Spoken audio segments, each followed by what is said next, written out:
Hi, I'm Eric Dewey. And this is Steve O'Mooney. And I'm Matthew Renfro. And we're Socially Awkward. You're listening to another great production on the Four-Eyed Radio Network. Check out more shows at foureyedradio.com.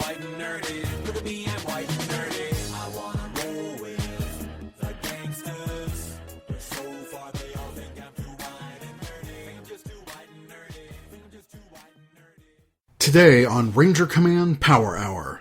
When I originally talked to Chris, it was before daylight savings time. So I was like, oh yeah, so 10 a.m. in the Philippines is like 8 o'clock our time. So that's cool. And then it just dawned on me because we had daylight savings time and they don't because that's an American thing now. Yeah, pretty much. Because, I texted him on Facebook, and he was like, oh, yeah, we still got an hour. I was like, oh, So we're rewatching Green with Evil, and it's the part where the Dragon Zord is defeated. It's that audio clip that should be Tommy's voice, but it's the announcer's voice for some reason. That's like... Give up, Tommy! Never! That is a prime example of how did that happen? That should have just... Oh, it just made me laugh. I had to go back and rewind it, and I was like, listen to how not Jason David Frank this is. Never. Never. Never. Yeah. Even as a kid, I remember watching that like, that's not right. That's not his voice. Oh no, this is like some kind of bad dubstep fan video. Nice. Love those. Yeah, it's Not. fantastic. Oh, I'm sorry, he says, no way! Oh yeah, that's right. No way. Give it up, Tommy. No way! No way. We gotta save Tommy. Oh, here we go. No way. No way!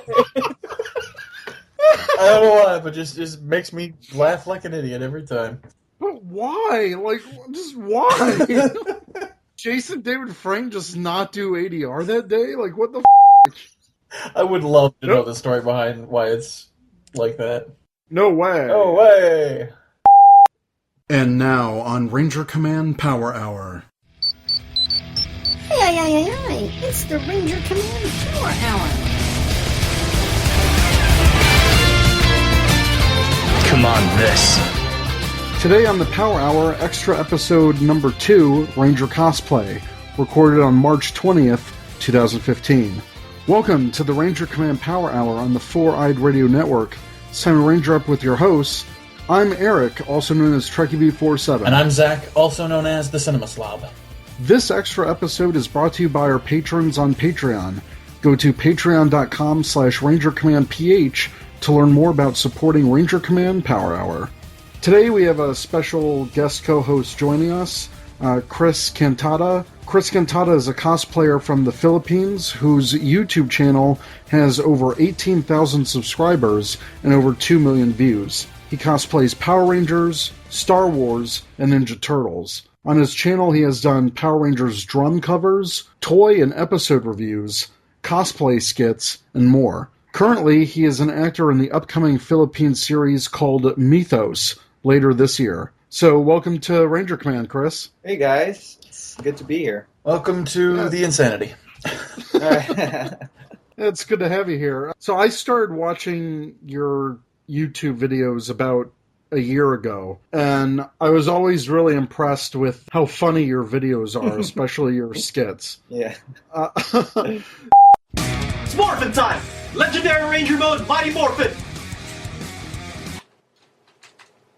Huh? Wait a minute. Let's try that again. Legendary Ranger mode, in space! What? One last time. Legendary Ranger mode, Seago! Oh. Bandai of Japan.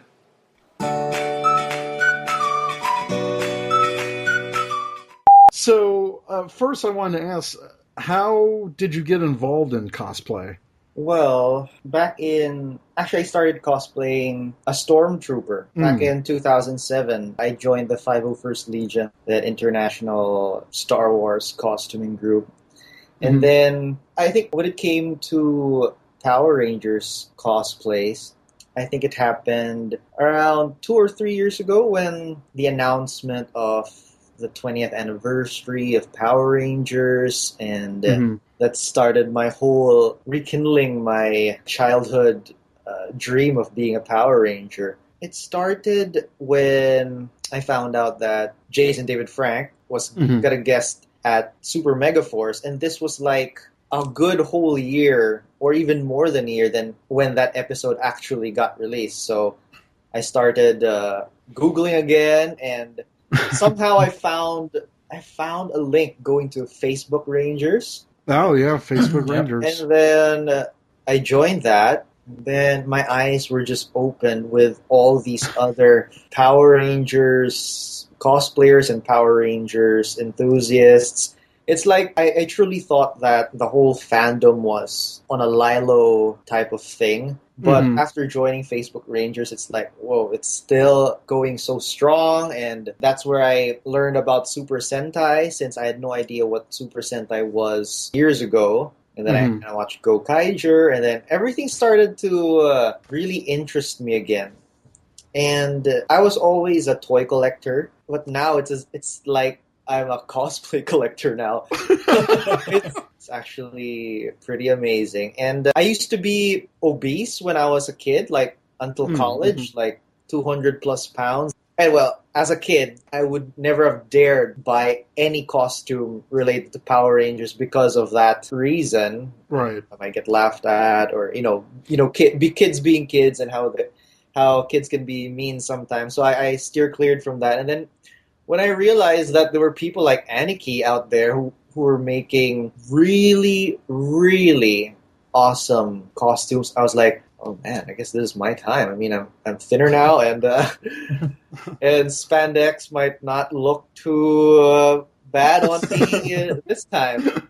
So there, I guess that's where it started. Yeah. Nice. What was your first Power Rangers cosplay that you got commissioned? The Green Ranger. Nice. Tommy's Green Ranger, because I don't know, for someone like me who got back into the fandom, we can't disagree that Jason David Frank is like the most vocal of all the actors. So everything that I was trying to learn about Power Rangers, I just go to his page and well, obviously not just me. There are thousands of people who really thought that the character Tommy was a game changer for that show. Did you grow up with Power Rangers? Did you watch it when it first aired? Oh, okay. Yeah. And I guess the reason why I'm so into it again is because when I was a kid, I had 0 Power Ranger toys, as in 0. I'm not sure why exactly. I'm not sure. I don't remember if the toys weren't available here, or my parents just found a way to steer clear me from the Power Rangers aisle. But for sure, I remember so into Power Rangers. And I frequent the States a lot when I was a kid, so I got the VHS tapes. But for sure it was airing here. I just forget. Okay. Because unlike now, like we're like, oh, episode 1, episode 2. Back then, when Power Rangers came out, there was no chronological thing for me. An episode was an episode, and I didn't bother learning like how many episodes were there. There was, for me, for a kid, there was no season 1, season 2. It was just, oh, Power Rangers is on. So there. So every episode that came out. Well, now, like you say in your videos, you got to be canon. I love that joke going on right now. I think that's hilarious. So after the Green Ranger, did it just kind of snowball from there? What other Ranger costumes do you have? Yeah, knowing the fact that the guy who makes my suits, Kamen Rider Custom Mask, I felt that I lucked out on that when it came to the price, because obviously Aniki's suits are like in the almost $1,000 for a complete suit. And Kamen Rider Custom Mask lives in my country. So if we take out the whole shipping thing, it's amazingly cheap. Without shipping, the suit, the spandex suit, is like $50 to $60. I mean, the US. The helmet without the shipping is like $130. That's So- insanely good, yeah. So Wow. I felt you Americans have your toys, I have my cosplays. Because yeah, here the toys takes a year to get here. Right. Like right now, the ones on the pegs, we're actually lucky enough to get the legacy stuff like Saba and the movie figures. But every time, it's always a year late. When it was Megaforce there, everything here was Samurai, and now it's all Super Megaforce. So toys were very late here. But going back to the cosplays, the fact that I knew that this is actually not bad price wise, I decided, I guess I could sort of collect cosplays. So after the Green Ranger, my next one was the Mighty Morphin Red because he also had the shield, and since I already had the shield, I could have two birds with one stone. So Yeah, I didn't there have you to. go. In essence, I would have two costumes: the Red Ranger and the Armored Red Ranger. So that's how I thought. And then next was Zeo, and then I actually started to go and make the Black Dino Thunder. Hmm. Like in one of my early videos, the morphing problem when I morphed into Black Dino Thunder. That was actually my next cosplay. But at that time, I had three already. And I was like, oh man, I think I need to save some money. So I decided not to continue that and sell off the suit, which I totally regret now because I should have just, waited, not really let it go completely, just keep the suit and maybe when the money came, I just finish off the helmet. Right now I have 5 Ranger cosplays, 4 helmeted ones, and the other one is a white Ninjetti. So there. Oh, nice. Any future plans right now? Oh or- yeah, Kamen Rider Custom Mask is in the process of doing Blue Dino Charge. Nice. Oh, very cool. This is my first Blue Ranger, and for obvious reasons, I wanted to support Yoshi. Yoshi. Mm-hmm. Like, yeah, go Asian Ranger! How can you not love Yoshi? Yoshi is the fanboy that gets to become the Power Ranger. Exactly, and that's my whole reason for liking this character, is because he's the real deal. He's a fan, he loves it, and he's living it. That's so awesome. Yeah, he's living the dream right now. Do you belong to any cosplay groups in the Philippines? I know that there seems to be a fairly large contingent of cosplayers there, because in your videos you feature a lot of other cosplayers. At the time when I made my Green Ranger suit, naively enough, I thought I was the only Green Ranger cosplayer here in the Philippines. I was like, yeah, I'm the only one. And then once I got my full suit, I started, oh, there are more. And when I realized, holy crap, there are a lot of Ranger cosplayers here. And for me, I just wanted to go to events, conventions here with other cosplayers. And I wasn't really intending to make a group for myself, but it just so happens with all my invitations, hey, you want to cosplay with me? You want to ranger up at this con? And I gathered so many people that they asked me, why don't you just form a group? And that's where I formed the group Power Rangers Cosplay Philippines. There are around 50 to 60 costume members already in that group. Very cool. And I just feel so good that I got to gather Ranger and Sentai cosplayers into at least one banner. Because usually they just cosplay by themselves. And then now, hey, who's available for this weekend? And then everyone will say their schedule, and then everyone goes as a group. So instead of like individuals going one at a time, they are like in groups of 10, 15. So for me, it's actually more visually enticing for a con goer. Like, oh, a bunch of Ranger cosplayers, and they're actually a group. So speaking of like different conventions, is there a lot of different conventions in the Philippines? And you were at Power Morphicon too, right? Yeah, that was awesome. Power Morphicon. Here, there are conventions every other week. It's like a religion here. But the Philippine culture, they're more into anime. Super Sentai is huge here also, but Power Rangers in general, the Filipinos kind of move more into the Super Sentai genre. Mainly because during the 90s, they actually brought in Bioman, Maskman, Fiveman, and they dubbed it into Filipino.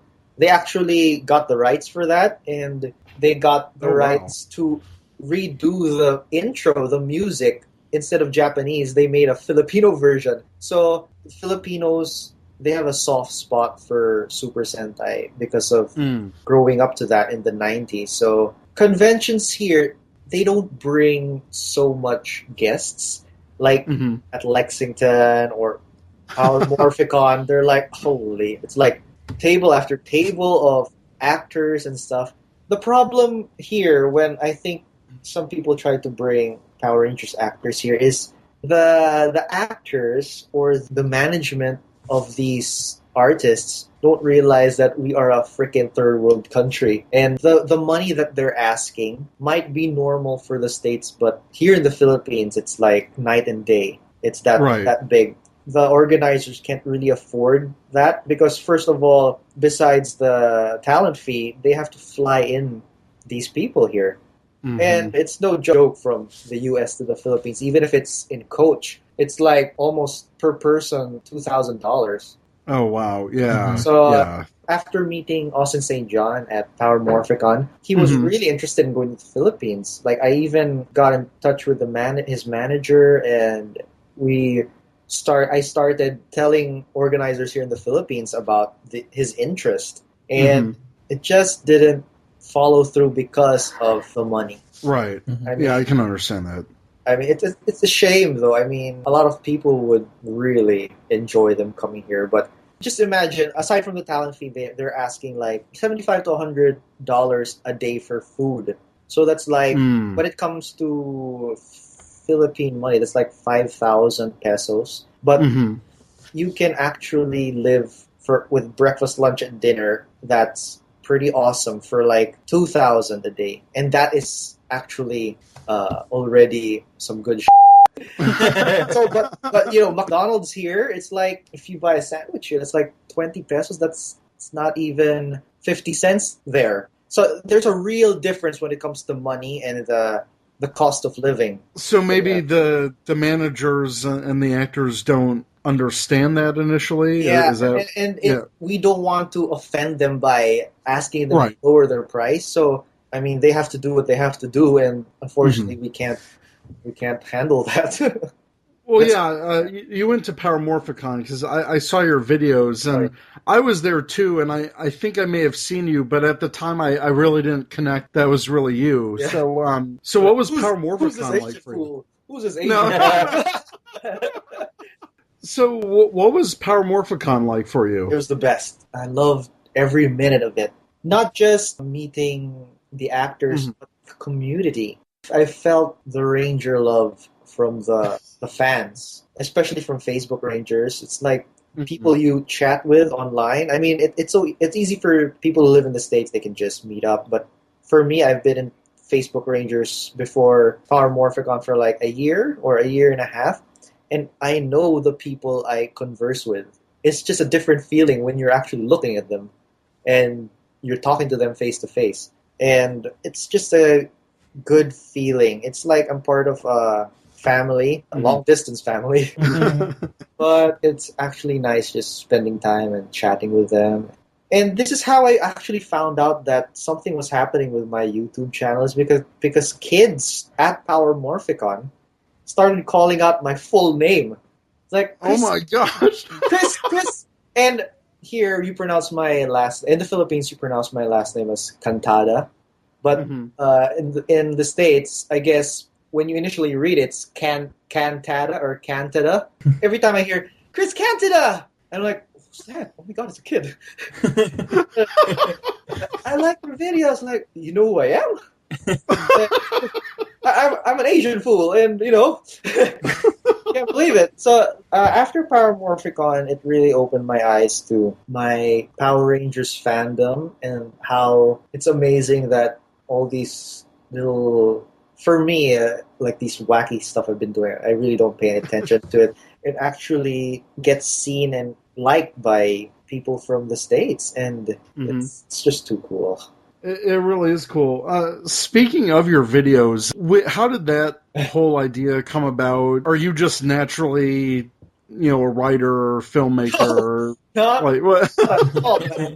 That video that I think started this whole morph problem thing the whole series of videos, the Zeo to Black Dino Thunder. I remember like it was just yesterday how that came about. I was freaking sick. I had the flu. I didn't go to work, but I received my helmet from Kamen Rider Custom Mass that day, and also during the same day, my suit came. So I was like, I can't be sick now. This is just. I'm not sure if it's shown in the video because I didn't know how to color correct at that time yet. But I was freaking like white because I was like with the flu and stuff. It's like I had no color in my face. Oh my gosh! But I still did it because come on, this is too awesome. I need to do something to take my mind off this flu. It just entered my mind to do something like that. To make the whole Z Ranger 5 black. It just came. It just like, I'll do something stupid. I have the Black Dino Thunder suit.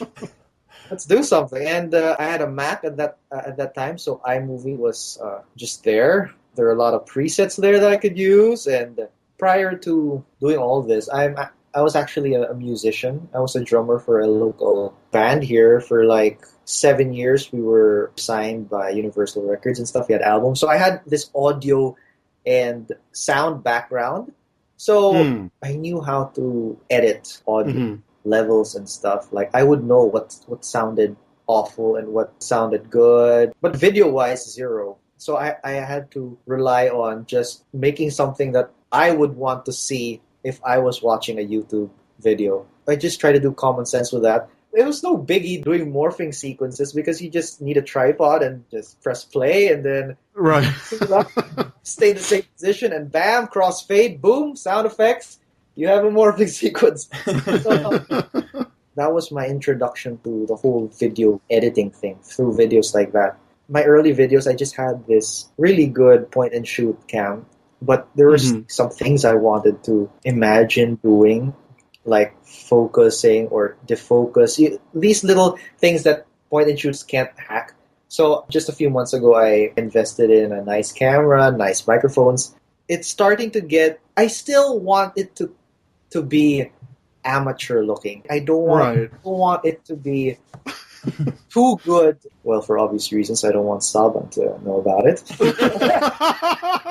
But I think the reason why people keep coming back is because it's a video that people think, oh, I can do something like this. And that's what I like to hear people say. I mean, people always say that, oh, I'm making my own videos. And some people say, I hope you don't mind a bit of competition when it comes to videos. And I'm like, dude, YouTube is like so huge. The internet is so huge. I do not have a trademark on morphing sequence. I love the fact that there are so many people doing it, and people always think that I'll get mad that people are copying me and trying to do their own thing. I'm like, dude, I'm copying these. I'm copying the show. So do what you love, do what you want, and because that's what I'm doing. And there's no competition whatsoever when it comes to me because there's plenty room for everyone doing these sorts of videos. And I watch I watch Mean Mug, the Black Ranger. I watch MMPR Toys, Andre, the Black Nerd Comedy. I love watching their stuff, and in essence, I get inspired from them. So I sort of get aspects from what they're doing, and I infuse it and try to put my own thing in it. And I'm sort of copying in a way. But in the grand scheme of things, there's so much room for everyone. And I love the fact that there are a lot of people doing stuff like this already because of the stuff I've been doing. It's a big, happy fandom, and yeah. I mean, yeah, like what you were saying, there's so many videos and YouTubers, and there's so many people out there. So if you can add and give back to it, that's awesome. I really like when you said about trying to keep the look amateurish. Yeah. Because I think the humor and the videos you do, it's goofy humor that, I mean, I just bust out laughing. And your nephew is adorable. Yeah. And the new one with he's got like the little space costume. It's just hilarious. It cracks me up. Even if I'm trying to dabble with effects and stuff, it's still not film-like. And that's what I wanted to keep on doing. Like, try to still make it campy-ish. Just so that expectations of once you go hardcore pro, now that's when people will start judging your work. Like, Right. but if the work is not pro enough, what can people say? Oh, you should make it. I don't know. I mean, if it has that amateur feel, the expectations of people won't be too high to be all them haters. You know. Right. And yeah, I mean, it's like, if you keep it campy and you're poking fun at yourself, no one can really bring you down, in a sense. Yeah. And even with I get a lot of hate comments, but Really? I always say fight them with kindness. It's because if you freaking do a all out YouTube comment war, it'll go on forever, because I'm sure these people are like 8-year-olds and they think they can't be touched. Well, obviously they can't, because you don't know who they are. So once you sort of turn it around, I think I had someone say, oh, I made a video where I wore my in-space suit and I did a drum cover. Which was awesome. Oh, thanks. That was really cool. So some weirdo just said, "You're too thin to be a Power Ranger. Your helmet, you look like a bobblehead. Your helmet is too big for your body." And in my head, I replied, "You think I'm thin? Wow, that's the best compliment I ever got." I turned it around, and no reply after that. I mean, if you can shut them up with kindness, because if you fight them, you're not the winner there. I mean, no one wins, but at least when you think of it in a positive sense, you'll always come out on top. Well, that's what I always think. Oh, that's really good advice. Okay, so you've talked about not being too pro, but at the same time, you're starting to develop a new series, right? Oh, yeah. Can you tell us more about Mythos? Sure. This is like the brainchild of a friend of mine. His name is Jason. He was my schoolmate in college, but right now his main job is a scriptwriter for a big TV network here. So his mind is like, he just busts out these creative juices every day for the shows that he writes. So with my being so vocal about all these Power Rangers things in my Facebook and stuff, he actually came up to me and said, "Hey, I'm actually thinking of doing something Toku related or Sentai Power Rangers related. Would you be interested?" And I'm like, "Where do I sign?" I'm like, I was so for it. And this was still at its conception, I guess. I mean, there weren't any suits yet. The story wasn't fleshed out. So we had a couple of meetings, just me and him, just talking about stuff and how he wanted it to be Super Sentai without being Super Sentai. Because he wanted it to have this Philippine element. And he didn't want people to compare it that much to Super Sentai. But it's so hard not to compare. I mean, you have spandex and you have helmets. So we tried our best to rearrange the genre. Instead of having the Red Ranger leader, it's now the green. And instead of the usual 5, it's 3. The red is the enemy. All that you can see from the trailer that we put out. But from the start, we wanted to get cosplayers. We wanted to get people who actually likes this genre, who actually likes doing these things. And we talked to the main people, and they were also all on board. I mean, this is totally indie. Right. None of us are getting paid. That's why we wanted to get people who wanted to do it. They wanted to use their time to be involved in something like this. All the money, holy crap, all the money that funds these things, cameras, director, costumes, my God, they're expensive. Weapons, they all came from Jason's pocket. I mean, he saved up for this. Oh, wow. This is his baby, really. And we got to shoot the trailer December so that it would have aired Christmas Day. We wanted to have a Christmas Day release of that trailer. We didn't want to show snippets of episode 1 yet because we wanted to see how this thing would go with the general public, like with Filipinos. And since it's a YouTube series, for sure there will be people abroad viewing it. So we wanted to see would people like the idea. I mean, we were afraid that people might think, "Oh, percent ripoff. Let's just watch Go Kaiser instead of this." But apparently, we got so much love from the Philippine community and also from abroad. And we're so happy that people are viewing this at a positive way. I guess the only negative one is the stunts. I mean, they felt that the stunts could have been better. Everyone, even our quote-unquote the suit actors, they're all our friends. They're all cosplayers. Right. They're not stunt guys. So Right. there was actually a school here. They call it Ninja Academy. They actually wanted to provide their service to be the stunt guys, to help train the actors. So that's why we had to take a bit of a hiatus, because we wanted the stunt guys to train first, so that once we shoot, it'll flow faster. So we were planning to shoot Feb, because I got married January, so for sure I wanted January to be for me and my wife.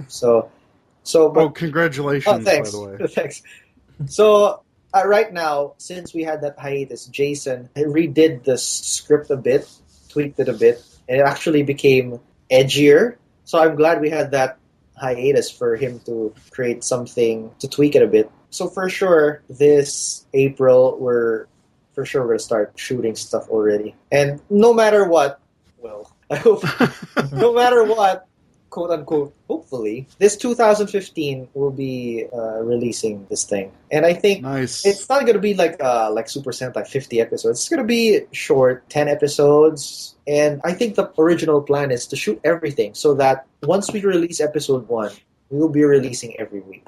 So people won't... Oh, wow. Like JDF's YouTube show, My Morphin. Oh, My Morphin. After the first episode, you have to wait a month or two. It's like, oh man, I want the next one. And so we wanted to do something like that. We wanted to finish everything, so that once episode 1 pops up, episode 2 will be next week, episode 3 will be the week after that, so that the hype will be there. I mean, the interest. Right. This is totally indie. Some networks actually came up to us, hey, you want to do something. Jason wanted to keep the brand to himself, which is just the brightest thing you can do. So all the decisions will still be between the people involved. And that's why we're sticking to YouTube, so that everyone can see it. We want it to be viewed everywhere. And since this is going to be in Filipino, for sure there will be subs. Oh, great. I'm really looking forward to it. I really like the trailer. And Maybe we should put mythos and then parentheses bootleg. Unauthorized bootleg. So that from the higher ups. The bootleg Sentai from the Philippines. And then the bootleg Sentai ... Did we say this was bootleg? And then close parentheses. Add some like video graininess or something, like, oh yeah, we found this old bootleg Sentai. Where can people find you online? Okay, my YouTube page is, just search for Chris Cantada Force. People ask why Force, because I started that page and my Facebook page with the same name because, well, I told you I was a Star Wars cosplayer at that time, so, Force, the Force. So that's how it came about, and I wanted it to be like an army, the Chris Cantata Force! Army! So at that time, I was trying to think of that, so there. Chris Cantata Force, that's my YouTube page. I also have a Facebook page with the same name, Chris Cantata Force. That's my page, but I also have my personal page, Chris Cantada. But if you just want the geek stuff, Chris Cantada Force. I'm also on Instagram, TK2342. That's actually my Star Wars Stormtrooper number. Yeah, one of my friends on Twitter, he goes by Dr. Sci-Fi, and he's a Stormtrooper in the 501st here in the States. So when I tweeted, I'm like, oh yeah, I'm talking with Zach and Chris, and I did the Twitter names. Yeah. He's like, oh, TK, it's another Stormtrooper. Yep, that's correct. Twitter, it's also TK2342, but since I link my Instagram to Twitter, it's practically the same. What you see on Twitter is what you see on Instagram. So there, Facebook, Twitter, and my YouTube page. Yeah. Thank you so much for talking with us about Power Rangers cosplay and especially giving us the perspective from the Philippines. Yeah. I think that's pretty cool. My pleasure, man. And a lot of people also ask, are you from the Philippines? Because you don't talk like a Filipino. A lot of people say that, no, you're not from the Philippines. You're from LA or something. With all the Power Rangers and Saved by the Bell I've been watching as a kid, this English, it just came out naturally. I love. Well, again, Chris, thanks so much for talking with us. My pleasure. It was great to have you on. Thank you so much. Thanks for having me. When we initially set up this meeting, I was telling Zach this. I'm like, because daylight savings time didn't happen here yet. So when I was like, all right, it's 8 o'clock, and you're like, nope, it's still 9 a.m. here. I'm like, oh man, damn you, daylight savings time. I was like, when I got your Facebook message, like, are we good to go? I was still in my boxes. I'm like, oh shit. Is my clock wrong? Yeah. No, it's just our stupid American daylight savings time. All right, man. Thanks so much. Thanks for having me. You've been listening to the Ranger Command Power Hour, only on the Four-Eyed Radio Network. You can catch a new episode every other Saturday. Find us on the morphing grid at www.rangercommand.com. Follow us on Twitter at RangerCommandPH and like us on Facebook.com/RangerCommandPowerHour.